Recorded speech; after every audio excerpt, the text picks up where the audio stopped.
Welcome to module 15 on threats, and this module requires a little bit more work. And first of all, we need to acknowledge that every business faces certain threats that are taken for granted. So what are yours? Have you thought about them? You will likely have an imminent gut or known knowledge of what threats your business faces.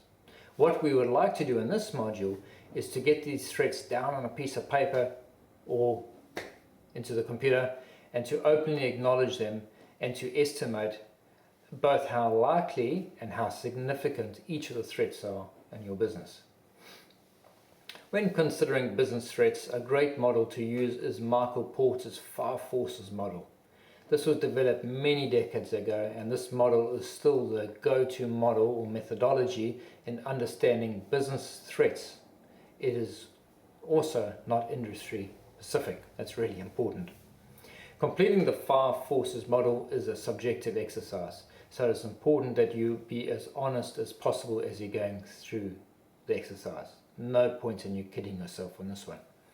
Like many of these exercises, your results will be better if you consider them as a brainstorming exercise and to involve others who have knowledge in this field and certainly within your company rather than just yourself. Involve your suppliers, your customers, and your even if you had previous people in the business, go back to them and have a discussion with them. So jumping to the 5 forces, the first one is the rivalry amongst existing competitors. How many competitors do you have and who are they? And how does the quality of their products and services compare with yours? Where rivalry is intense, companies can attract customers with aggressive price cuts and high impact marketing campaigns. Also, in markets with a lot of rivals, your suppliers and your buyers can go elsewhere if they feel that they're not getting from you what they're after. On the other hand, where competitive rivalry is minimal and no one else is doing what you do, then you're likely to have a tremendous strength and you're better able to protect your profits. The second part of the model is the bargaining power of suppliers. This is determined by how easy it is for your suppliers to increase their prices. How many potential suppliers do you have? How unique is the product or service that they provide? And how expensive would it be to switch from one supplier to another one? The more suppliers you have to choose from, the easier it is for you to switch to cheaper alternatives. But the fewer suppliers that you have, and the more you need their help, the stronger their position and their ability to charge you more. This could negatively impact on your profitability. The third sector is the bargaining power of buyers. Here you need to ask yourself how easy it is for buyers to drive your prices down. How many buyers are there and how big are they in relation to your orders, and how big are your orders to the individual buyer? How much would it cost them to switch from your products and service to your competitor? Is there any stickiness in your product? Are your buyers strong enough to dictate their terms to you rather than the other way around? When you deal with only a few savvy customers, they have more power, but power increases if you have your power increases if you have many customers. The last section is the threat of substitutes.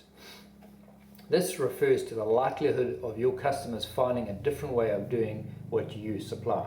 For example, if you supply a unique software product that automates an important process, people may substitute it by doing the process manually or by outsourcing it, or by finding a method where your process is not even needed. A substitution that is easy and cheap to make can weaken your position and threaten your profitability. The fifth one is the threat of new entrants. Your market position can be affected by the ease or the difficulty of new competitors entering your market. So think about how easy this could be done. How easy it is to get a foothold in your industry or your market by a new entrant. How much would it cost and how tightly is your sector regulated, maybe from a legal point of view? If it makes little money and effort to enter your market and compete effectively, or if you have little protection for your key technologies, then rivals can quickly enter your market and weaken your position. If you have strong and durable barriers to enter, then you can preserve a favourable position and better maintain your profit levels. As you work through the 5 forces, be mindful that your viewpoint should be on longer term impacts rather than just short term consequences. That is, these threats need to have a permanent effect on your market and your business. A note on the shorter term threats.